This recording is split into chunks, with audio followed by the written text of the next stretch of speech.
नमस्कार, स्वागत है आप सभी का अपने YouTube चैनल पीके एजुकेशन पर। तो जिस भी विद्यार्थी ने राजस्थान के अंतर्गत हाईकोर्ट चतुर्थ श्रेणी 2025 में आपकी वैकेंसी आई थी, अभी 2026 में एग्जाम होने वाला है, उसका फार्म भराया, उसके लिए बहुत ही शानदार और इंटरेस्टिंग रहने वाला है।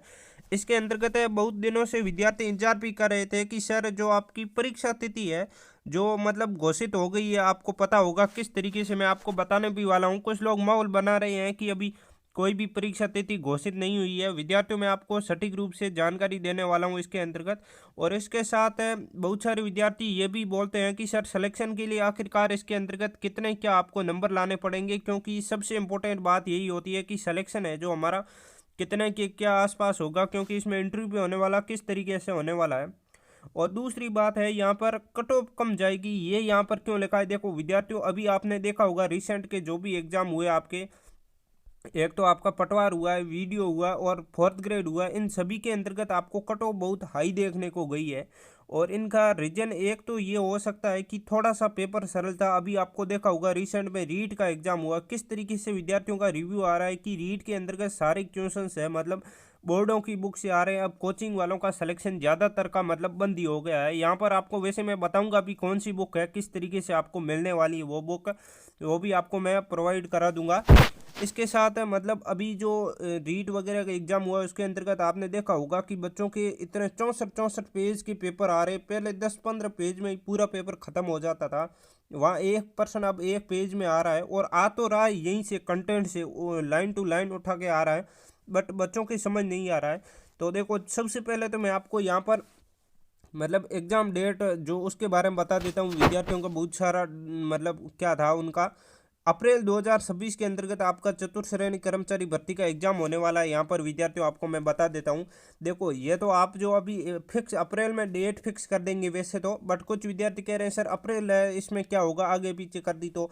देखो मैं आपको बता देता हूँ कि ये तो राजस्थान का ऐसा एग्जाम है जिसके अंतर्गत अप्रैल दी हुई है। हर एक वैकेंसी आप देखोगे वनपाल वन रक्षक सभी वैकेंसियों में लगभग पहले ऐसे ही होता है, मंथ फिक्स कर दे।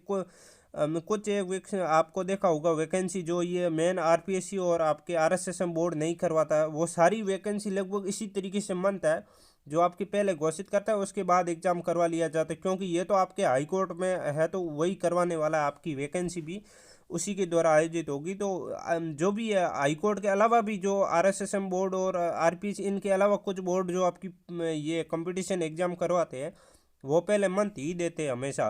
तो एग्जाम डेट का आपके वैम निकल गया होगा। और पहले मैं आपको बता देता हूँ कि आपको पता होगा अभी जो रीट के अंतर्गत है और जो भी अलग अलग वैकेंसी हुई है उसके अंतर्गत बोर्ड की बुकों से आपके क्वेश्चन आ रहे हैं। बहुत सारे विद्यार्थी कह रहे हैं वो हमें प्रोवाइड कर दो। तो जो हमारा टेलीग्राम चैनल है पीके एजुकेशन, उस पर आपके जहाँ से क्वेश्चंस उठ रहे हैं वो बोर्ड वाली पीडीएफ है, उसकी पीडीएफ डाल दी है। क्योंकि आपको पता है ये ऑथेंटिक बुक है और यहाँ से हमेशा क्वेश्चंस आते हैं। पीके एजुकेशन या तो आप टेलीग्राम पर सर्च करोगे तो भी मिल जाएगा, नहीं तो आपको डिस्क्रिप्शन के अंतर्गत या कमेंट बॉक्स में लिंक भी पिन की हुई है, वहाँ से भी आप ज्वाइन कर लीजिए। वहाँ पर आपके क्लास ये 9th की है, यहाँ से संपूर्ण राजस्थान का स्वतंत्रता आंदोलन, शौर्य परंपरा, किस तरीके से क्वेश्चन उठे हैं, इतिहास, कला, संस्कृति और जो भी ज्योग्राफी की है ये बुक है। क्योंकि इससे पहले ऑथेंटिक कम ही है। तो 11th-12th के अंदर पूरा राजस्थान दिया हुआ है, मतलब आपके डाउट एक भी नहीं रहने वाला है। अब अपन देख लेते हैं, आपकी बुक हो गई है और परीक्षा तिथि हो गई है, और देखो कट ऑफ कितनी क्या लानी पड़ेगी। वैसे तो मैं आपको बता दूं, देखो एग्जाम से पहले बोलना बहुत ही तुक्का ही होगा, मतलब एक यूं कहूँ तो मतलब तुक्का का समान हो जाएगा कि कट ऑफ कितनी क्या रहेगी। फिर भी अपन देख रहे हैं कि इसके अंतर्गत एक और खुशखबरी बता देता हूँ। इसके अंतर्गत आपके 5,600 प्लस आपके पोस्ट है, 5,600 प्लस इसके अंतर्गत पोस्ट है, यानी 5,500 से भी प्लस इसके अंतर्गत पोस्ट है। और दूसरी बात ये निकल के आ रही है कि ये 6 वर्ष हुई अभी तक, आपको पता हो तो 2019 में इसका एग्जाम करवाया था, उसके बाद कोई भी वैकेंसी नहीं हुई है। तो इसके अंतर्गत बड़ा बड़ा सुनने को आ रहा है कि इसके अंतर्गत आपके पोस्ट बढ़ने वाली है अभी साथियों। तो मतलब कौन कौन विद्यार्थी चाहता है कि इसकी पोस्ट बढ़ेगी, और मैं भी आपके मांग उठाऊंगा। क्योंकि इसके अंतर्गत जब जब मांग उठी है विद्यार्थियों, ये बहुत इजीली पूरी हो गई है। बहुत सारों की तो ये मांग ऐसे ही पूरी हो गई पद बढ़ने वाली। इसके अंतर्गत मैं आपको बता दूं, जहां तक सुनने में आ रहा है 10,000 तक पोस्ट है जो खाली पड़ी है विद्यार्थियों। तो मतलब ये बहुत बड़ा सुनहरा अवसर हो सकता है। आपको पता होगा तो मतलब हर एक वैकेंसी में पोस्ट बढ़ी है। ये तो एलडीसी की देख लो आप, जस्ट पिछले साल आई थी, मतलब 2-3 हज़ार आई। अब की बार इतनी पोस्ट भी खाली नहीं थी, फिर भी ये 10,000 पर आ गई। आपकी जो एलडीसी वैकेंसी है ये 10,000 प्लस पदों पर आ गई है। तो आप समझ सकते हो ये वैकेंसी तो 5 से 6 साल हो गए आई ही नहीं है ये वैकेंसी। तो इसके अंतर्गत तो मतलब बहुत सारी पोस्ट हैं, सुनने में आ रहा है कि बहुत खाली है। और उन्होंने एक दो तो पीछे एक अधिकारी था उसने शायद बोला भी था, मतलब कि पोस्टों के बारे में कुछ रिव्यू भी दिया था उस विभाग के बारे में। फिर भी अपन एक बड़ा बड़ा अनुमान कर रहे हैं कि ट्रेंड में लाएंगे इसको, इसके अंतर्गत भी पद बढ़े। आपको पता है कि मतलब हर वैकेंसी में बढ़े हैं, अभी जो रिसेंट में हुई है तो इसमें भी आपके 100% बढ़ेंगे।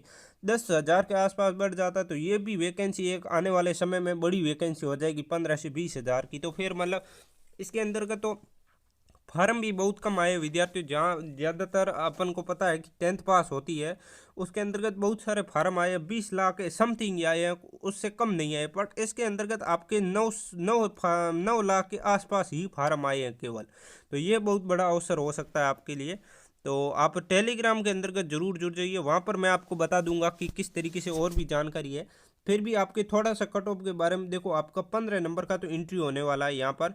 क्योंकि आपके जो क्वेश्चंस बहुत सारे विद्यार्थी कह रहे हैं सर इंटरव्यू के अंतर्गत हमें कैसे मार्क्स देंगे। देखो इंटरव्यू के अंतर्गत आपको क्या पूछेंगे, सबसे बड़ा तो ये डाउट है, कुछ भी नहीं पूछेंगे विद्यार्थियों। इंटरव्यू केवल आप तो मतलब छोटी वैकेंसी में अभी हो रहा है आपके, तो मैं कहता हूँ कुछ भी नहीं पूछेंगे, केवल वो नॉर्मल जानकारी लेंगे कि 10th पास की मार्कशीट वगैरह कहाँ से की, ऐसा नॉर्मल कुछ पूछ के थोड़ा सा जीके पूछ लेंगे नॉर्मल की, मतलब कोई भी पूछ लेंगे जो एग्जाम में किस तरीके से आते हैं वही एक आध क्वेश्चन यहाँ पर पूछ लेंगे कि महाराणा प्रताप का जन्म है जो कहाँ हुआ या फिर किस तरीके से कब हुआ, ऐसे कुछ छोटा मोटा पूछ लेंगे।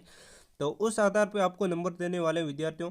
यहाँ पर जो विद्यार्थी कह रहे हैं सर हमें 0 नंबर दे दिया, तो देखो ऐसा इंटरव्यू के अंतर्गत कभी नहीं होता है। उनका फिक्स रूल होता है कि जो विद्यार्थी एग्जाम क्लियर करके आ जाता है, यही नहीं आपकी वैकेंसी नहीं कोई भी वैकेंसी हो, उनको वहाँ पर 40% तो आपके देना जरूरी होता है। 40 से 50 मार्क्स तो आपके देना जरूरी होता है उनके, कि उससे कम तो वो चाह कर भी नहीं दे सकता कि ये विद्यार्थी तो बहुत बुद्धू है इसको मैं 0 दे देता हूँ, ऐसा तो दे ही नहीं सकता वो। और ऐसा भी होता है कि 80% से ऊपर चाहे आप कितने भी इंटेलिजेंट हो ला ही नहीं सकते, दे ही नहीं सकता वो। उनको रूल होता है कि इंटरव्यू के अंतर्गत किस तरीके से इनके बीच में मैनेज करना है विद्यार्थियों को।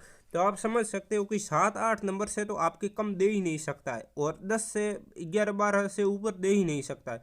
तो यही रेंज रहेगी कि आपने नॉर्मल आंसर दे दिया तो ये आंकड़ा आपके 10 से 11 पहुंच जाएगा, और जो हाई 10 से 11 पहुंच जाएगा, जो हाई हाई इंटेलिजेंट होगा मान लो तो उसके 12 पहुंच जाएगा। मतलब एक हाथ का अंतर रहेगा, इसमें कोई आपको पसाड़ ही नहीं सकता है। तो इंटरव्यू की आप टेंशन छोड़ दो।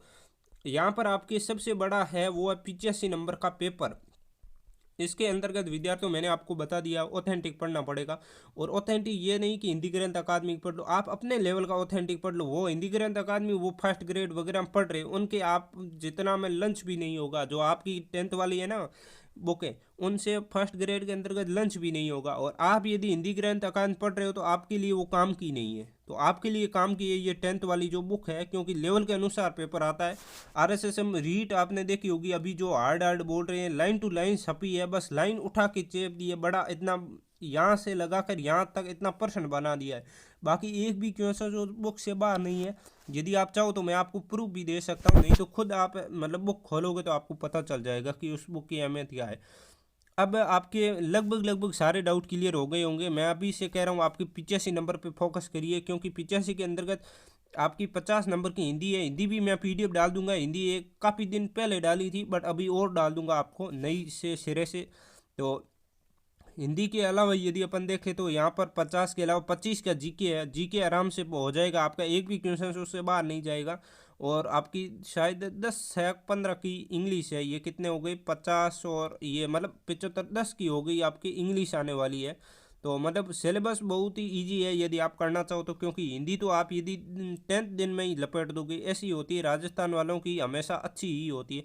बस आपको इस वैकेंसी के लिए 2 विषयों पर फोकस करना है, वो है GK और इंग्लिश, क्योंकि ये वेटेज है इसके अनुसार अच्छा है। वैसे आप इसमें फुल मार्क्स भी ला सकते हो, थोड़ा सा अच्छा ध्यान दो तो। अब अपन देख लेते हैं कि कट ऑफ कितनी जाएगी विद्यार्थियों। कट ऑफ आप है ना जो कम से कम इसके अंतर्गत 70+ आप टारगेट रखिए। देखो विद्यार्थियों, अभी जो पेपर आ रहे हैं, अभी पेपर हार्ड बनाना शुरू कर दिए हैं, इतना आपको कट ऑफ नहीं देखने को मिलेगी। फिर भी अपन कह रहे हैं कि आप अपना परसेंट 100% दीजिए। फिर कट ऑफ है जो मान लो ज़्यादा जाए या कम जाए, उसमें तो अपन कर भी कुछ नहीं सकते, इसलिए अपना खुद का 100% देना है। कट ऑफ पे ज़्यादा अपन चर्चा नहीं करेंगे। फिर यदि आपके कोई भी डाउट है तो आप कमेंट बॉक्स में पूछ लीजिए, क्योंकि आपको पता है कि यहाँ पर सारे डाउट आपके क्लियर किए जाएंगे। आज तक किए गए हैं तो आपके अभी भी होंगे। और भी डाउट है तो आप कमेंट बॉक्स में बता देना, मैं आपके पूर्ण रूप से पर्सनल रिप्लाई देने की कोशिश करूंगा। अब मिलते हैं अगले वीडियो में, तब तक के लिए सभी को थैंक यू।